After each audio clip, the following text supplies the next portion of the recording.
You're listening to an Airwave Media Podcast. My name is Greg Jackson. I'm a PhD-holding historian, a professor, and the creator of History That Doesn't Suck, a podcast that makes legit, seriously researched American history come to life through entertaining stories. Join me for a chronological telling of the United States story, from the Revolution to fractious Civil War, tenacious inventors, brave reformers, and more. With more than 100 episodes, you can already binge listen your way from 1776 to the early 20th century. Listen to History That Doesn't Suck on Spotify.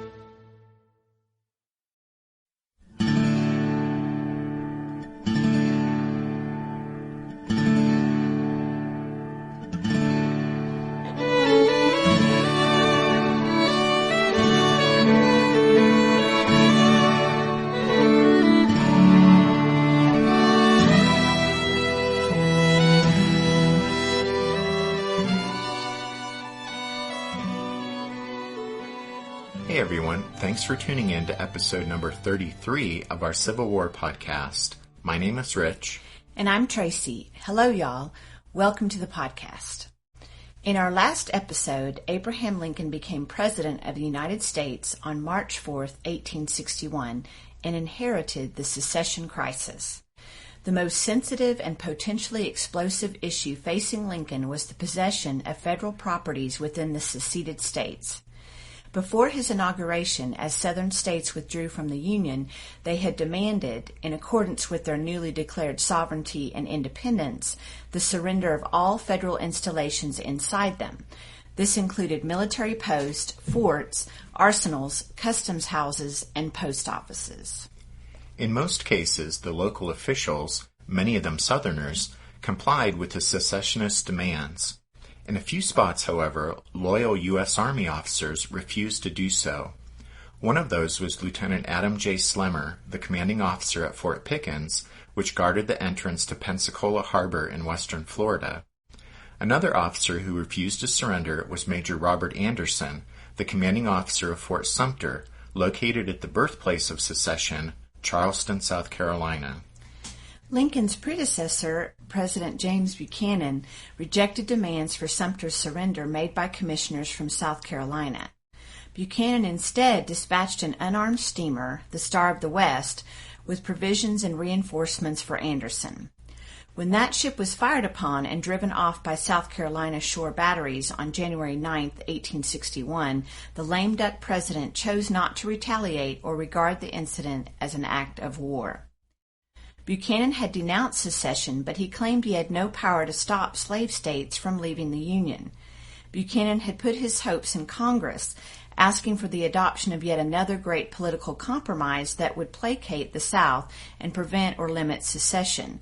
But while both the Senate and House had appointed committees to study the feasibility of such a move, in the end, no middle ground could be found. After decades of appeasing pro-slavery interest, the politics of compromise between the North and South had finally given way to the politics of confrontation. And so Buchanan fretted but failed to act. In his remaining days in office, he refused to exercise decisive leadership with regard to the escalating crisis. After declining to retaliate for the attack on the Star of the West, the lame duck president sat quietly and bided his time until the new president was sworn in. James Buchanan simply wanted to escape from office without further incident. When Abraham Lincoln became President of the United States on March 4, 1861, and inherited the problem, he appeared to have no specific program for diffusing the ongoing crisis. But in his inaugural address, Lincoln set forth certain broad principles by which he would be guided. In his inaugural address, Lincoln asserted his conviction that the Union is permanent, secession is anarchy, and violence in the cause of secession is insurrection. He said he intended to execute the laws of the Union in all the states and to, quote, hold, occupy, and possess, end quote, the federal properties. But Abraham Lincoln again reassured the South that he would not interfere with slavery where it was already legal, and he appealed to the citizens of the seceded states by promising not to assail them and saying there would be no conflict unless they began it. But in light of the sensitive and potentially explosive state of affairs at the Pensacola and Charleston forts, The most ominous words in Abraham Lincoln's speech were his declaration to hold, occupy, and possess the federal properties in the seceded states. How this was to be done, whether by force or diplomacy, he didn't say.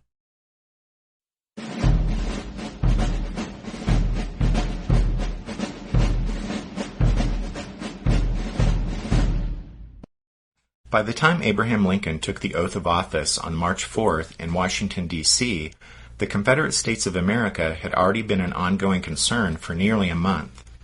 Back in episode number 25, we talked about how, at the beginning of February 1861, delegates from the seceding states had met in Montgomery, Alabama, and formed a Southern slaveholding republic.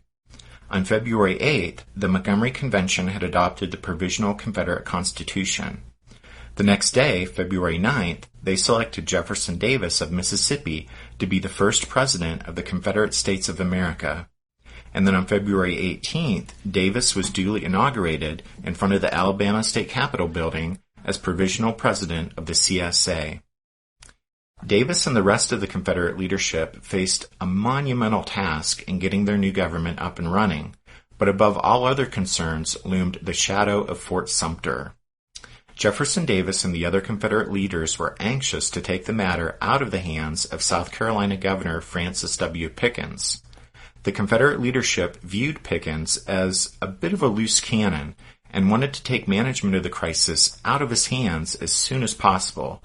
To that end, on February 15th, the Provisional Confederate Congress authorized the President to take all necessary steps to acquire possession of the forts in Charleston and Pensacola, either through negotiation or force. Jefferson Davis duly sent a copy of the resolution to Governor Pickens, who welcomed its arrival and was relieved that responsibility for the crisis was no longer his. For all of Pickens' bluster, since December he had actually been attempting to walk a fine line between, on one side, the urgent calls of fire-eaters demanding an immediate assault on Sumter, and on the other side, his knowledge that South Carolina's military was not up to the task.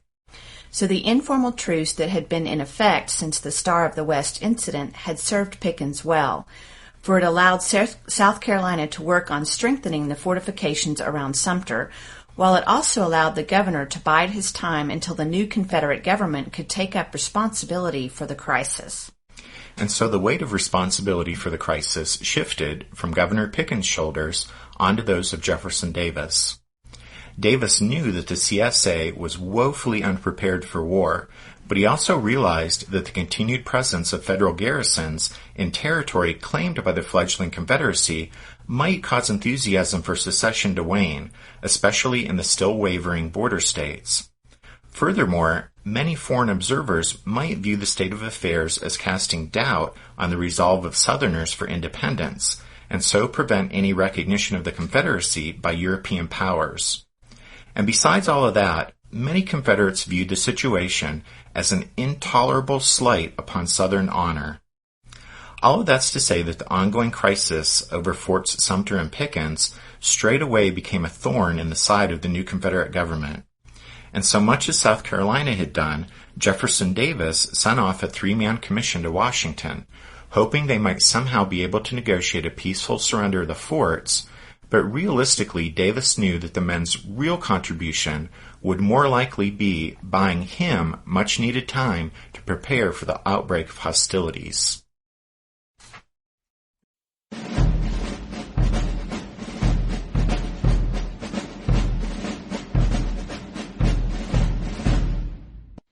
Meanwhile, at Fort Sumter, Major Robert Anderson watched as day after day the ring of fortifications around Charleston Harbor grew stronger. The South Carolinians were even working on an ironclad floating battery.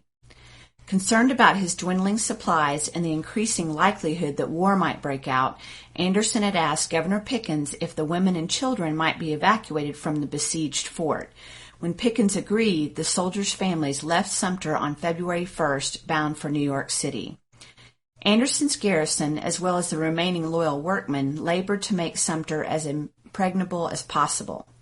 Anxious that militia would be landed by boats and storm the fort's walls, the soldiers and workmen secured the front gate and filled the open loopholes on every tier with stone. The backside of Sumter, lined with windows and ventilators, was especially vulnerable to infantry assault, so the men covered the windows with iron shields. Although the state-of-the-art five-sided fortification was designed to mount over 130 guns, Anderson's men had only positioned 15 cannons around the fort's walls. That number seemed pitifully small, but Anderson simply didn't have the men or the ammunition for more. The diminishing food supply at Sumter concerned and surprised Anderson. When he'd first transferred the garrison from Fort Moultrie to Sumter in December, he believed he had a 6-month supply of staples, but shortly thereafter he realized he had barely enough to last 4 months. On February 23rd, Anderson received a letter from the War Department. It advised restraint, but offered him no clear direction. Really, it told him little, except Buchanan's lame duck administration was either still undecided on a course of action or was simply marking time until its term of office expired. But Major Anderson, anxious now over his supply situation and disturbed by the news that the Confederate government had taken over responsibility for the siege, while Anderson, on the last day of February, sent a message to Washington saying that now, considering the harbor's improved defenses, at least 20,000 men would be needed to relieve Sumter. Anderson knew that there were only 16,000 men in the entire peacetime U.S. Army, so he realized that his news would come as an unpleasant surprise to Washington. But then Anderson also added a real bombshell to the letter. He said, "Oh, and by the way, we'll run out of food here in about a month."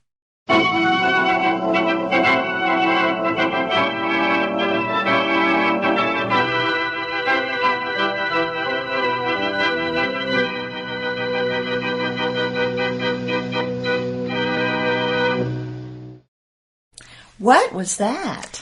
It was suspenseful, dramatic organ music, like, in old black and white movies. Okay. Well, when Anderson's letter...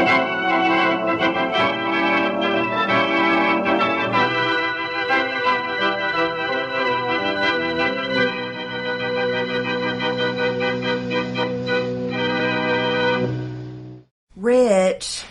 Sorry, go ahead. Okay. When Anderson's bombshell reached Washington, it arrived with impeccable timing, at least as far as James Buchanan was concerned, because it reached the city on March 4th, Inauguration Day. The outgoing president received Anderson's letter shortly before the ceremonies that day and duly passed the problem along to Abraham Lincoln. And so, on the afternoon of March 5th, the day after his inauguration, Lincoln was given Anderson's letter. To say the new president was shocked by the startling news from Charleston would be an understatement. When he assumed office, if Abraham Lincoln had any policy at all to defuse the ongoing crisis, that policy had revolved around avoiding hasty and rash action long enough to allow submerged Unionist sentiment in the South to resurface and reverse the trend towards secession.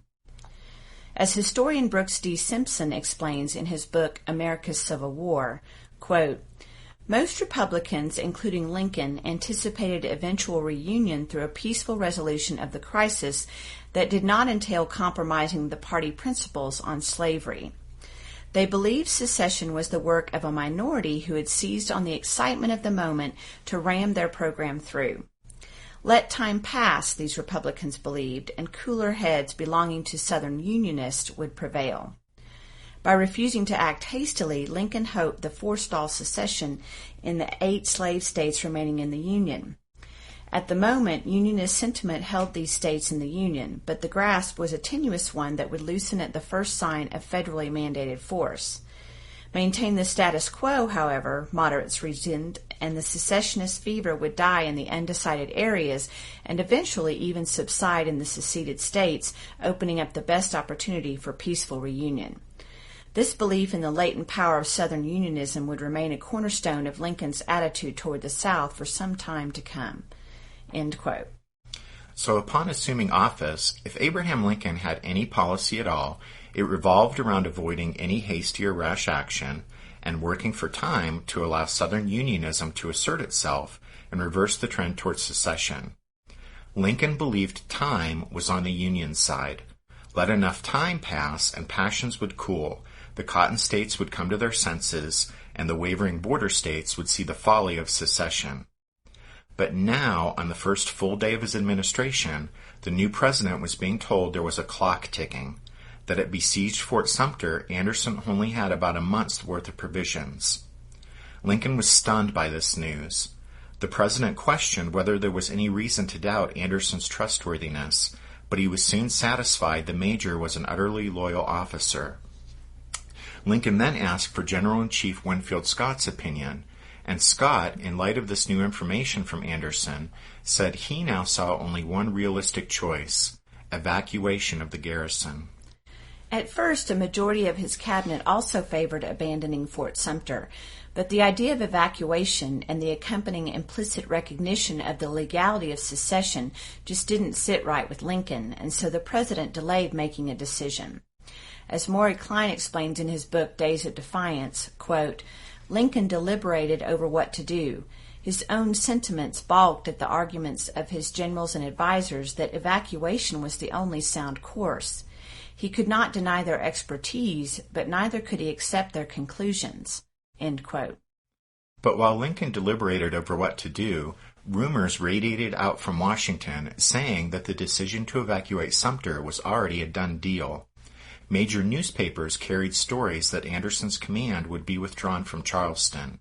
Jefferson Davis and the Confederate leadership in Montgomery felt a surge of relief at the news. Fueling many of these rumors were the backroom machinations of Secretary of State William H. Seward. During the 6 weeks between Lincoln's inauguration and the firing on Fort Sumter, Seward would do what he could to seek a peaceful resolution to the crisis. And in seeking that end, he often acted without the president's knowledge or approval. In fact, at first, Seward convinced Southerners that he, rather than Lincoln, was to rule the new administration and set its policy. Seward wrote to his wife, saying, quote, "The political troubles of the country are enough to tax the wisdom of the wisest. Fort Sumter is in danger. Relief of it practically impossible. The commissioners from the Southern Confederacy are here. These cares fall chiefly on me." End quote. In cabinet meetings, Seward spoke out against any plans for reinforcing Sumter, saying the fort had no real military value and its evacuation would remove a major source of friction between Washington and the secessionists.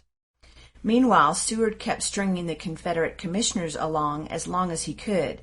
The commissioners had shown up in Washington seeking recognition for their new government and a settlement of the Sumter issue, but no one connected with the new Lincoln administration would meet with them, either officially or unofficially. No one was willing to meet with the Confederate commissioners because Lincoln's stance was that there was no such thing as a Confederate government, because the 7 Southern slaveholding states had not really left the Union, since secession was unconstitutional. Nevertheless, since their arrival in Washington, Seward had kept back-channel communications open with the Southerners, leading them to believe that evacuation of Sumter was imminent. In fact, on March 15th, when a go-between offered to send a letter to Jefferson Davis and asked Seward what he should say about the subject of Fort Sumter, the Secretary of State answered, quote, "You may say to him that before that letter reaches him that Sumter will have been evacuated." End quote. Now keep in mind that Seward, in the hope of avoiding confrontation and preserving the peace, was evidently stringing along the Confederates without the president's knowledge or approval. And so Seward grew increasingly frustrated at his inability to steer Lincoln in the direction that he, Seward, wished the president to take. To the Secretary of State's annoyance, as the month of March dragged on, Lincoln continued to delay making a decision about the evacuation of Sumter, and in fact the president continued to explore options for reinforcing and resupplying the isolated fort. Montgomery Blair, Lincoln's postmaster general, believed that to give up Sumter was to give up the Union. Blair introduced Lincoln to his brother-in-law Gustavus V. Fox, a 39-year-old Massachusetts businessman and former naval officer. Fox proposed to send a troop transport escorted by warships to the bar outside Charleston Harbor, and then the reinforcements and supplies could be transferred to smaller tugboats which could cross the bar after dark and make a dash for Sumter. According to Fox's plan, the warships and the fort's guns could suppress any attempts by Confederate shore batteries to interfere with the tugs. Lincoln was intrigued by the idea. At the very least, the president was probably grateful to find someone with a can-do attitude, when most of his advisors and military men were telling him it was either impossible or unwise to sustain Sumter. What's something you learned in history class that you feel wasn't the whole truth? Better yet, what's something you didn't learn at all that was omitted completely? That's what I'd like to call redacted history. I believe that all history, no matter how good or bad, needs to be told. There are wars, massacres, battles, and entire historical events that are just not in our school's history books. Have you ever heard of Mary Bowser? I didn't think so. My name is Andre White, the host of the Redacted History Podcast, the place where history's forgotten events, heroes, and villains get their story told, one episode at a time. So come huddle around the campfire with me and get ready to hear the stories that you were robbed of. And get comfortable. We're going to be here a while. The Redacted History Podcast. Real history never dies. Stream the Redacted History Podcast on Apple Podcasts, Spotify, or wherever else you get your podcasts.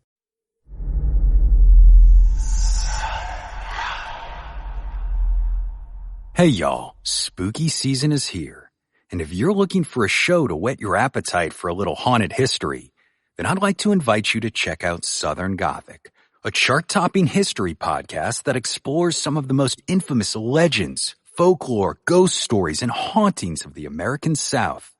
We've covered all sorts of stuff from the Bell Witch of Tennessee to the disappearance of the Confederate submarine, the H.L. Hunley, not to mention our deep dives into the local lore of some of America's oldest and most haunted cities like New Orleans, Charleston, and St. Augustine.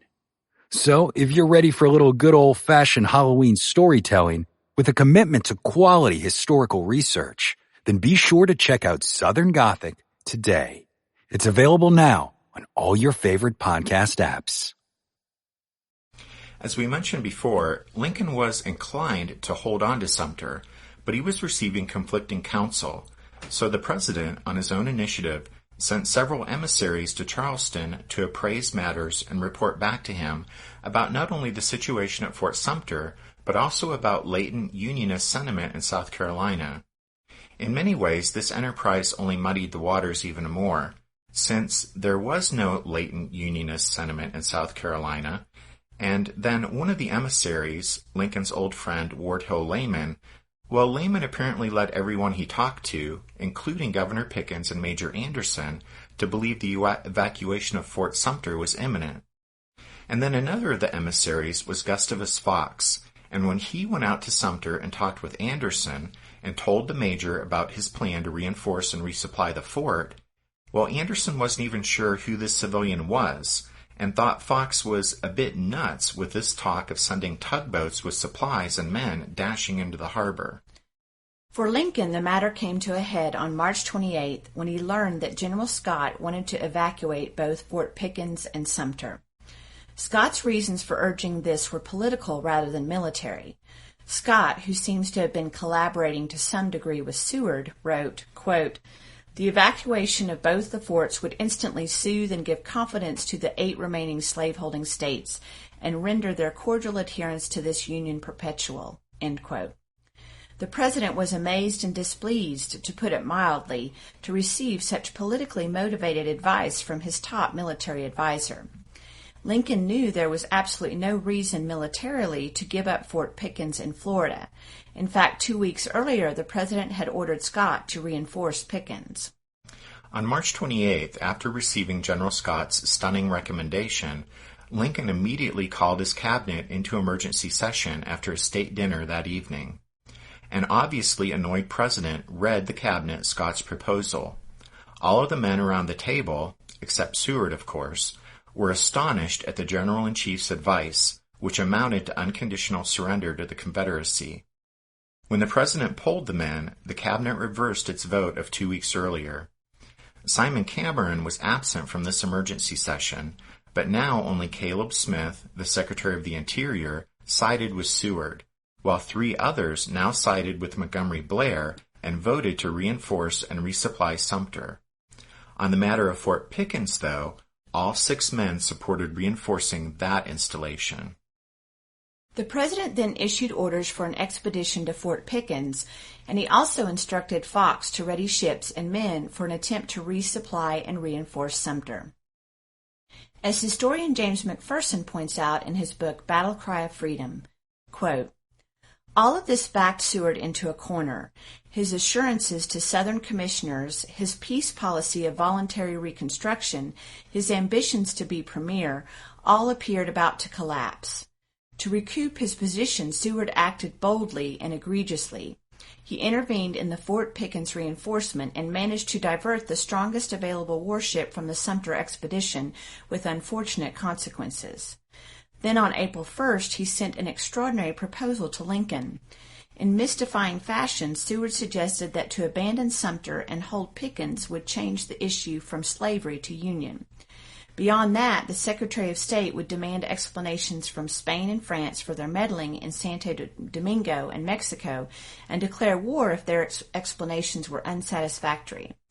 Presumably, this would reunite the country against a foreign foe. Whatever policy we adopt, Seward pointed out, it must be somebody's business to pursue and direct it incessantly. He left little doubt whom he had in mind. End quote. McPherson goes on, quote, Lincoln's astonishment when he read this note can well be imagined. Not wanting to humiliate Seward or lose his service, however, the President mentioned the matter to no one and wrote a polite but firm reply the same day.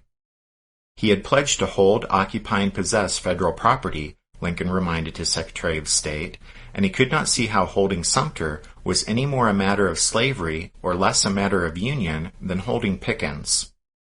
Ignoring Seward's idea of an ultimatum to Spain or France, Lincoln told him that whatever policy was decided upon, I must do it. A chastened Seward said nothing more about this and served as one of Lincoln's most loyal advisers during the next 4 years. End quote.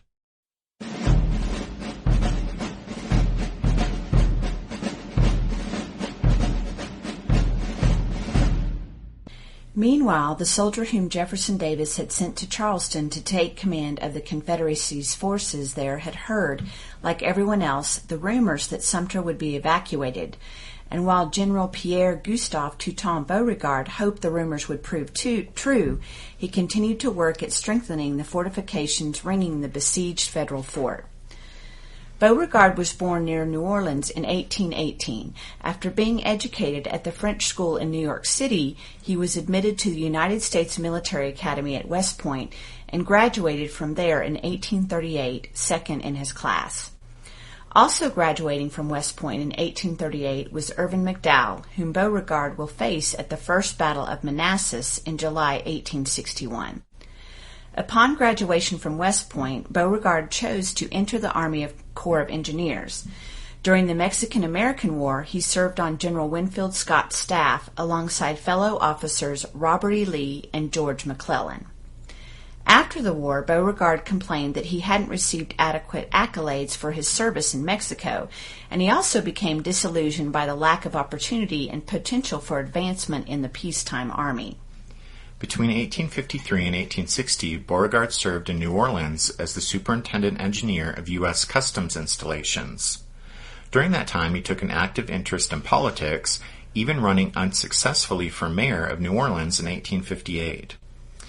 In 1841, he had married a fellow Creole, Marie Laure Villers, but she died giving birth to their second child in 1850.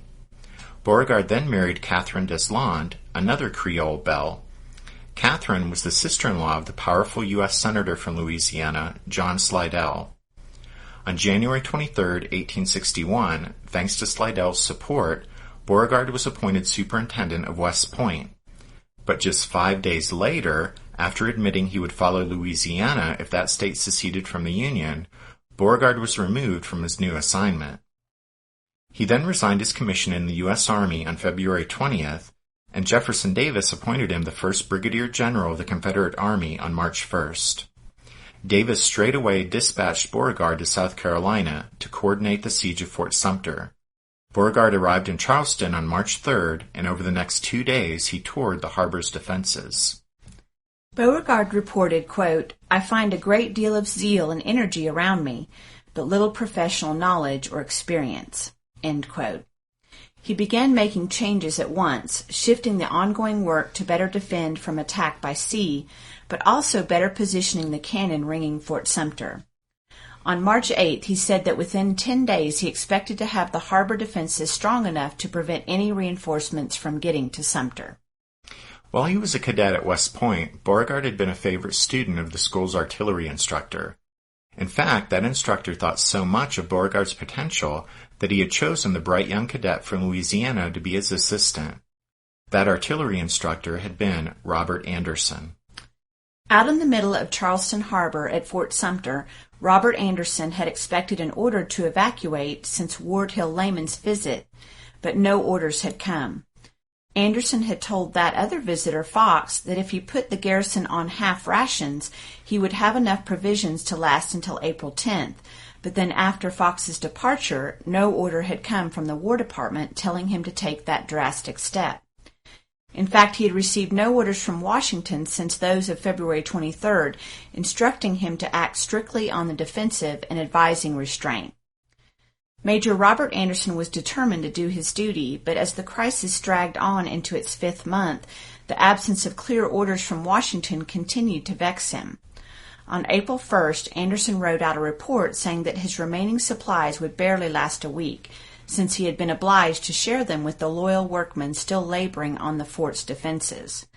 Anderson warned, quote, "Unless we receive supplies, I shall be compelled to stay here without food or to abandon this post very early next week," end quote. In Washington, even while Beauregard was strengthening Charleston's defenses and Anderson was agonizing over his predicament at Sumter, Abraham Lincoln had realized that time was running out. The president had delayed making a decision as long as possible because he knew that he, like the nation itself, was approaching a point from which there could be no going back, no matter what course he chose. Abraham Lincoln felt a crushing weight of responsibility, knowing that the country that emerged from the other side of this crisis would be much different than the one his generation had inherited from the Founding Fathers. Lincoln realized that arguments that had plagued American society for decades were about to be settled once and for all, and much of that depended on what he did or did not do. On April 4th, the president received Major Anderson's letter, stating that his provisions would last only about another week. That same day, Lincoln informed Gustavus Fox that his expedition to relieve Fort Sumter was to proceed. But the nature of that expedition to Charleston had changed subtly but significantly from Fox's first proposal. It seems that around mid-March, Lincoln began to consider the possibility of sending supplies, but no reinforcements, to Sumter. The idea grew on Lincoln until he came to favor an attempt to provision the fort with due notice given to Governor Pickens of the peaceable mission to furnish the beleaguered garrison with food. Turning once again to James McPherson, he explains, quote, "Instead of trying to shoot its way into the harbor, the task force would first attempt only to carry supplies to Anderson. Warships and soldiers would stand by for action, but if Confederate batteries did not fire on the supply boats, they would not fire back, and the reinforcements would remain on shipboard. Lincoln would notify Governor Pickens in advance of the government's peaceful intention to send in provisions only. If the Confederates opened fire on the unarmed boats carrying food for hungry men, the South would stand convicted of an aggressive act. On its shoulders would rest the blame for starting a war. This would unite the North and perhaps keep the South divided. If Southerners allowed the supplies to go through, peace and the status quo at Sumter could be preserved and the Union government would have won an important symbolic victory." Lincoln's new conception of the resupply undertaking was a stroke of genius. In effect, he was telling Jefferson Davis, "Heads I win, tails you lose." It was the first sign of the mastery that would mark Lincoln's presidency. End quote. On April 6th, Lincoln sent a message to Anderson, telling him that provisions and reinforcements were coming and that he should hold out if possible until their arrival on the 11th or 12th. The president also sent a State Department clerk to Charleston carrying a note for Governor Pickens. Someone may wonder why Lincoln wasn't communicating directly with Jefferson Davis and the Confederate government down in Montgomery at this point. But that's because, remember, Lincoln didn't believe there was any such thing as a Confederate government, since disunion was an act of rebellion, and so Lincoln wasn't going to officially communicate with Davis, which would grant legitimacy to secession.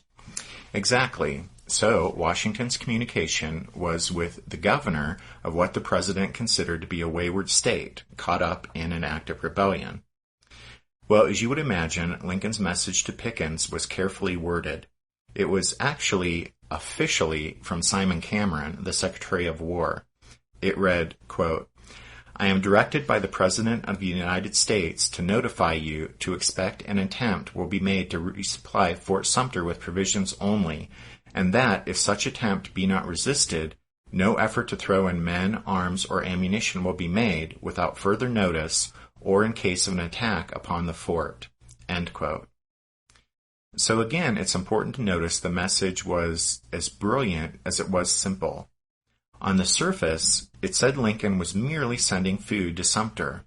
This was a humanitarian mission, not an aggressive or hostile act. But between the lines, the message was that if the mission was resisted, then the responsibility for the outbreak of hostilities would be on the South.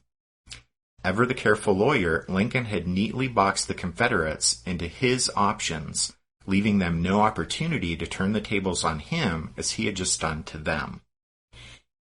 In Days of Defiance, Maury Klein writes, quote, "Lincoln was far too shrewd to believe that the Davis government would let the supplies land, but his intent was not to provoke a clash. He saw no choice but to send relief, come what may. Withdrawing the garrison was not only repugnant to him personally, but also political suicide, nor could he stand by and let hunger force Anderson to surrender. Lincoln ran the risk of war because he saw no other option. At the same time, he turned this disadvantage into a brilliant gambit, like a chess player escaping a trap by springing one of his own. Forced to pick between evacuation and war, he offered Montgomery the choice between war and perpetuation of the status quo." End quote.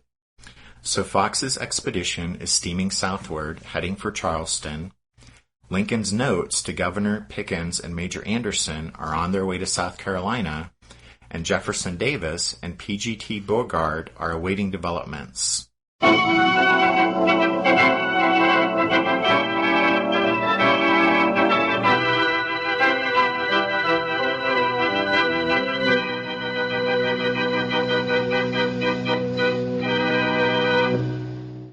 Rich! Okay. Anyway, that seems like a good place to start to wrap up this week's episode.